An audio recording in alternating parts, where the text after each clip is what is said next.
Section 1. You will hear a man arranging to get a telephone connection. First, you have some time to look at questions 1 to 4.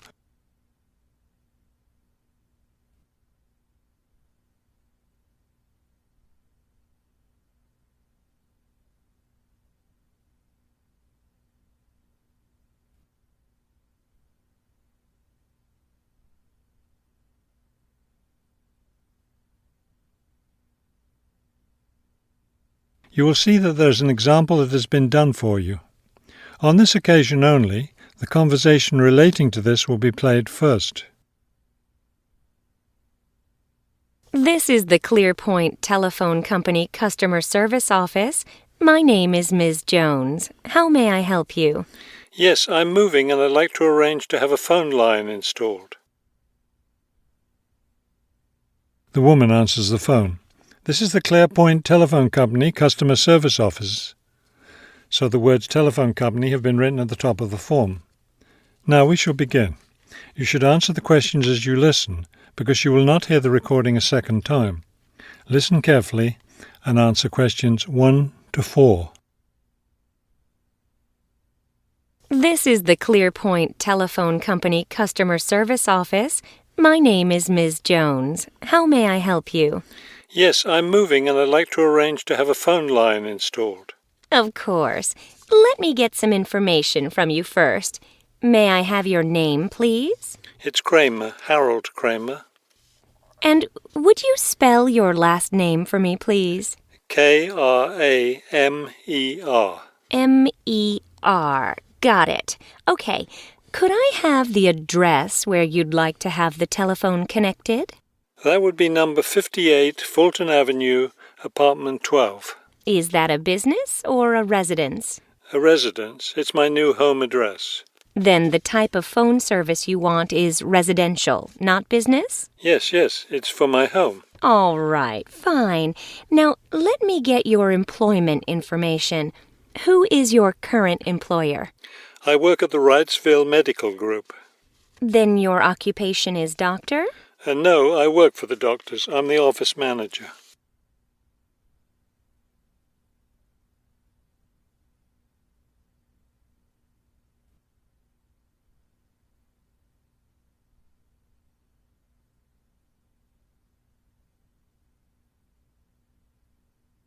Now listen and answer questions 5 to 10.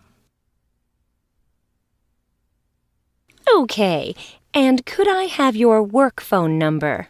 It's 637-555-9014. 9014. Great. Just one more thing.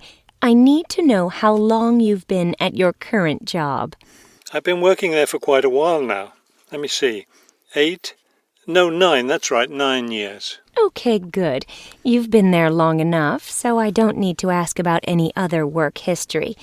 Now, in addition to our basic phone service, we have several special services available. Could you explain them to me? Most customers opt for unlimited long-distance service. It really saves you money if you make a lot of long-distance calls. That sounds like a good idea. Then I'll put you down for long-distance service. Another popular service is voicemail. Voicemail takes all your messages electronically, and all it takes is one simple phone call to retrieve them. Voicemail. No, I don't think so. I have an answering machine to take my messages. It's old, but it still works fine. We also provide internet service if you're interested in that. I am. Please put me down for internet as well as phone service. Right. Okay, I think we're almost finished. I just need to schedule a time for the technician to go to your apartment and do the installation. Let me see. What about next Tuesday? Would that work for you? No, not Tuesday. I'll be at a conference all day. Wednesday would work, though. I'm afraid I won't have any technicians in your area on Wednesday. I could send someone on Friday. That would be fine. What time of day works best for you, morning or afternoon? Morning would be best. All right, then. It's on the schedule. Do you have any questions? No, I don't think so. Thank you for calling ClearPoint. That is the end of Section 1. You now have half a minute to check your answers. Section 2. You will hear a radio interview about an upcoming fair. First, you have some time to look at questions 11 to 14.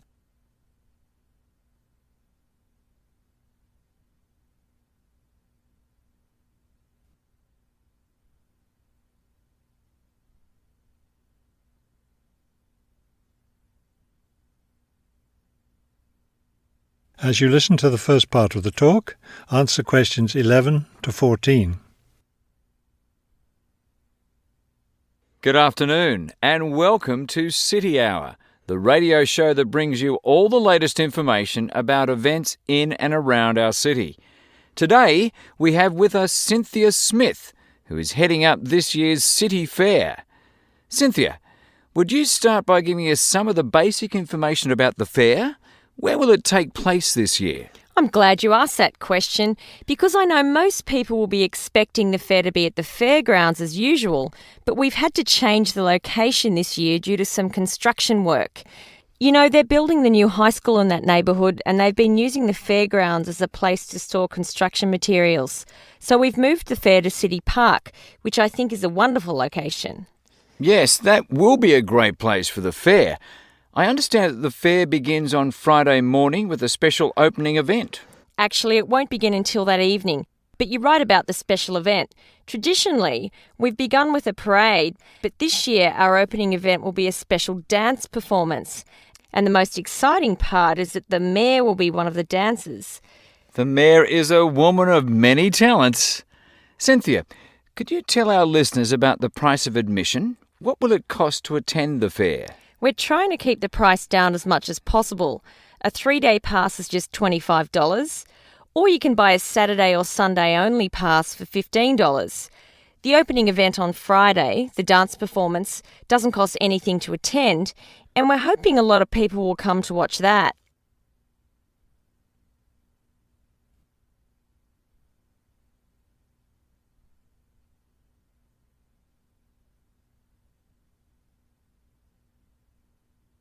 Now listen and answer questions 15 to 20.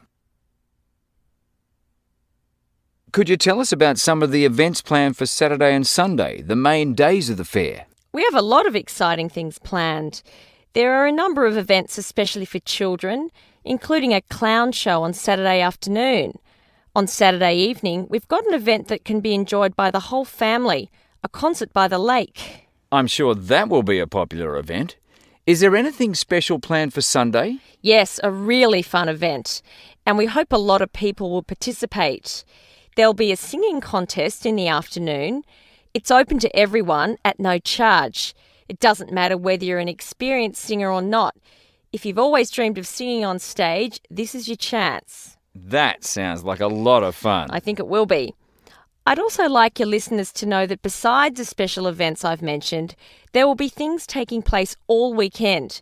For example, at the food court, international food will be served. You'll be able to sample dishes from all around the world. There will also be special games for children at different locations around the fair. Will there be things people can buy, souvenirs, anything like that? We have a large area set aside where there will be crafts for sale. This will be an opportunity to buy many lovely handmade things and to get to know some of our local artists and craftspeople as well.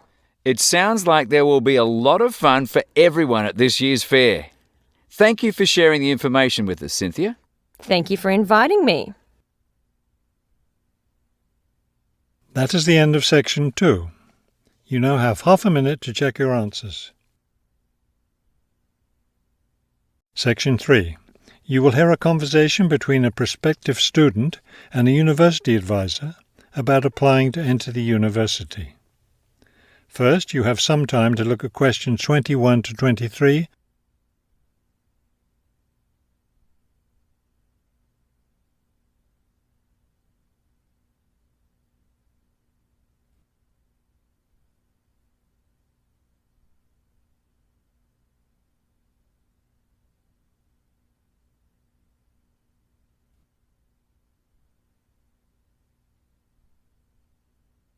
As you listen to the first part of the conversation, answer questions 21 to 23.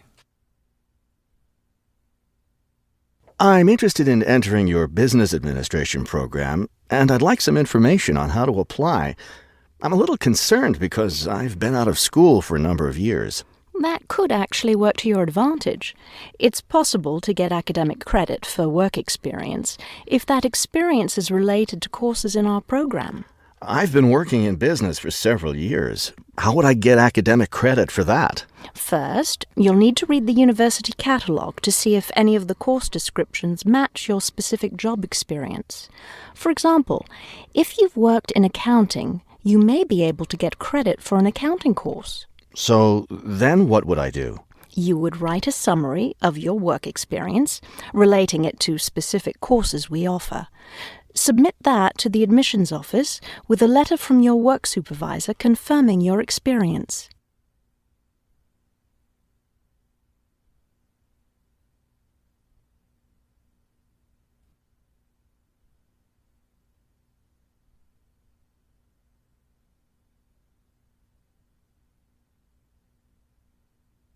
Now listen and answer questions 24 to 30. Would I submit those things at the same time that I apply for admission? That would be the best idea. Have you seen a copy of our university catalogue? Not the most recent one. I have a copy from last year. You'll need to look at the latest one. Unfortunately, I've run out of copies, but you can get one from the library for now, and I'll send you your own copy as soon as I have more available. Thank you. How does the admissions process work? Well, first you'll need to get an application for admission. Those are available in the admissions office. The application form contains all the instructions you'll need. That sounds simple enough. Of course, you'll need to make sure you meet all the admissions requirements. How can I know what those are? We have copies of the requirements lists for all university programs here in the Counseling Centre. I'll give you one before you leave today. Will I need to get recommendations from my employer or former teachers? Oh, yes, you will. The recommendation forms are available in the admissions office. Now, I don't know if you'll also be applying for a part-time job through the university work-study program. I'm considering that. How can I find out what kinds of jobs are offered? You can access the job listings from the computers in the library.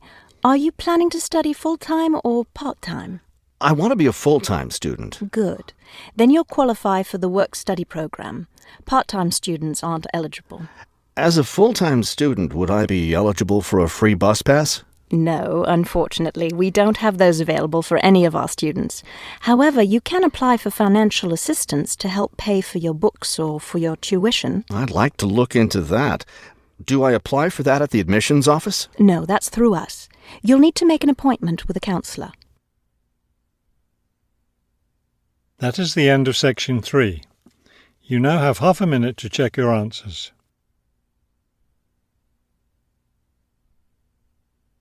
Section 4. You will hear a lecture about the black bear. First, you have some time to look at questions 31 to 35.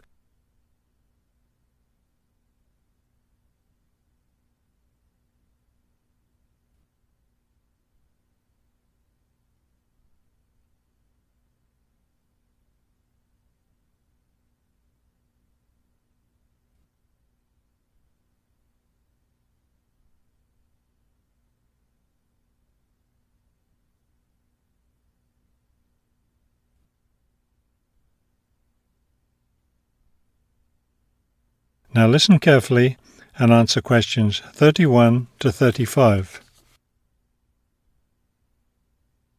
The black bear, or Ursus americanus, has a wide range inhabiting forested areas of North America, including Canada, the United States, and parts of northern Mexico.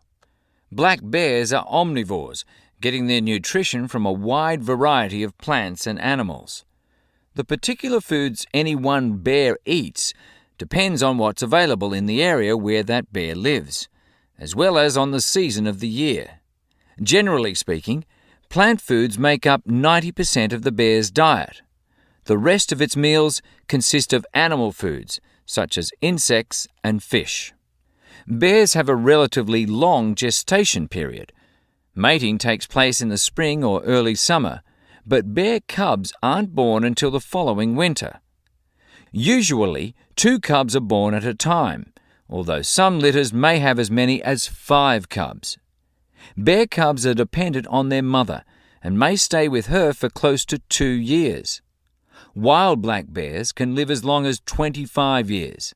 They've lived for as long as 30 years or more in captivity.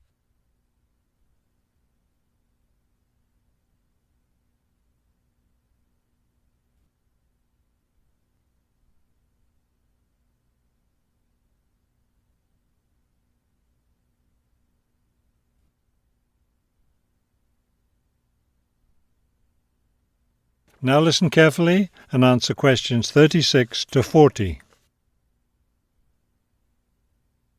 Much of the black bear's range coincides with the range of its close cousin, the grizzly bear. Although these bears are somewhat similar in appearance and habits, it isn't difficult to tell the difference between them.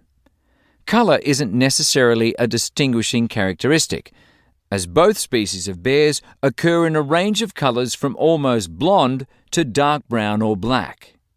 Many black bears, however, have a patch of fur on their chests that's lighter in colour than the rest of their fur. Grizzly bears don't have this patch.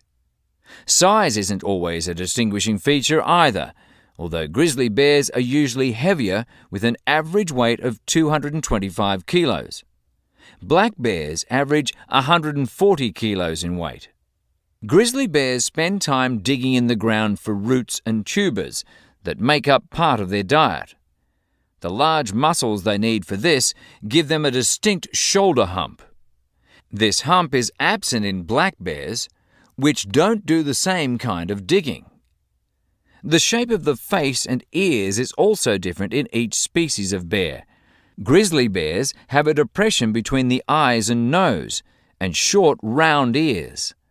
Black bears, on the other hand, have a straighter profile and longer, more pointed ears.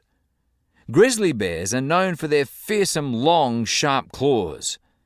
Black bears have shorter claws, which are better suited for climbing trees. That is the end of section 4. You now have half a minute to check your answers.